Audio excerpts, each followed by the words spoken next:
Hello, my crafty friends. It's Marie from Mariesvermontcreations, and today is day 21 of the Countdown to Christmas card series. So I'm just showing you some of the supplies that I'm using. I am using the Snowflake Magic Iris add-on and the Magic Holiday Messages, both from Lawn Fawn. And today, if I didn't say already, is day 21 of the Countdown to Christmas card series with Michele from Scrap Secrets. And our challenge for today is a 10-minute card. So I have my timer there, and unfortunately I wasn't paying attention. And so the light glare is kind of blocking that. But I do edit out some chunks of time where I am finding things or doing things, but the timer stays going for the entire duration that I'm working on this card. Like this, I needed to add a shim in order to be able to cut it out with my Cuddle Bug. I have ordered the Empress machine as a present to myself, so I'm hoping that will arrive soon, and I can't wait to try that out. So I cut the snowflake out of some glitter teal cardstock from my stash, and I am just poking out the extra bits that don't need to be there. And then I have a cream colored off-white kind of it's not metallic, but it has like a sheen to it, cardstock, which is going to be my background, because in 10 minutes I didn't want to go too extreme, because I wasn't quite sure. I've never really paid attention to how long it takes me to make a card. So, the ones with the more detail, like doing a Magic Iris card from start to finish, would definitely be way more than 10 minutes. This is the center that I left attached to the die. You can separate them, but it kind of impresses a snowflake, which is harder to see with this glitter cardstock. So I am just adding this down just to see where I want to position my sentiment, and I'm using the Merry Christmas die stamp. And so I'm going to put this in my Misty, and as you see, I have the ink right there, which is a Distress Oxide, which is peacock feathers. And I went, I want to heat emboss it. I need my clear embossing ink. So I'm going to stamp this using clear embossing ink, which I finally realized, wait a minute, how is that even going to show up? Nobody's going to be able to read it on a cream colored background. I did use my anti-static powder tool though. I am proud of myself for that. So I will stamp it a couple of times with this clear ink, but I will actually remember and use the Distress Oxide for putting it together. Like, really, Marie? So I just want to say thank you to everyone who has subscribed to my channel. I have reached the milestone of over 1,000 subscribers by well over. I'm assuming some of them are bots, but I'm fingers crossed that they're not. But I am over the moon excited to reach this milestone. I have had it January 1st of 2025. It'll be 10 years I've had my channel. I did take a 3+ year break in the middle of creating my content because I had stopped selling Stampin' Up! And I kind of was lost at what am I supposed to do. So I came back to it about 5 years ago and have really actively worked on growing my channel, and I am so excited to finally be over 1,000. So thank you all so very much. So that means there will be an additional prize for this series.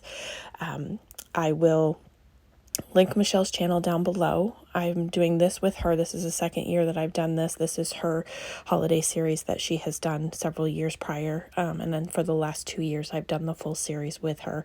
So I hope that you will go and check out her channel to see if she was able to get a card made in 10 minutes and what she created.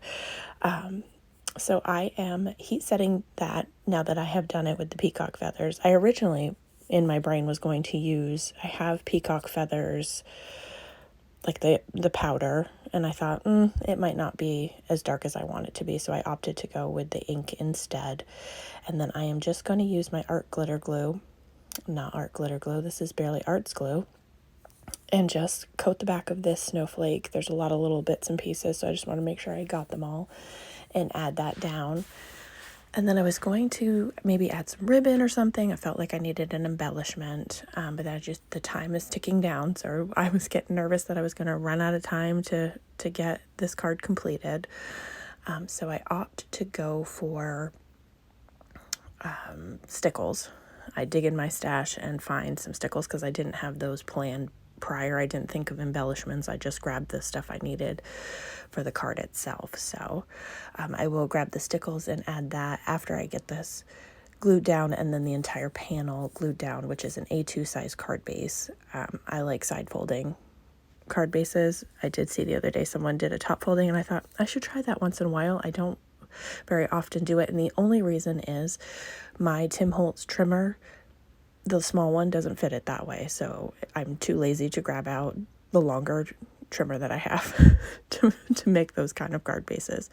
What I should do is just one day sit down and make a bunch of them, so then I have options. Maybe this weekend I'll do that. So at the end of this, I will have the playlist listed if you wanted to catch up. If you're new to the series or you just want a place to be able to watch them all, I'll have it listed at the end, and those will include Michele's videos as well. So if you have any questions or anything that you'd like to see from my channel, feel free to leave me a comment down below. I am in the planning processes of what I want to create for 2025. So any suggestions are greatly appreciated. So I'm going to do 3 dots in the corner. And then I thought, okay, I'll do one. I should do another set of 3. Well, instead of doing it in the lower left corner, I went to the bottom right, and I went, well, that's lopsided. So I ended up doing it in all 4 corners. I did 3 dots. And this one got a little wonky, so I'm just going to take my pick and push it back into place so that it looks more like a circle. So I will show you in just a second the timer when I stop it after I show you the card. I just barely made it within the 10 minutes. And this is a very, very simple card. I would have liked to have had ribbon or something else, but it did take me, I'm going to smack this down just to flatten out those stickles. It took me a second to figure out how to shut the timer off because I don't use it very often. But that's my completed card, and here is the timer just to show you that I did in fact do it in under 10 minutes. And if you have any questions, feel free to leave them down below. And as always, I hope that you have a great day.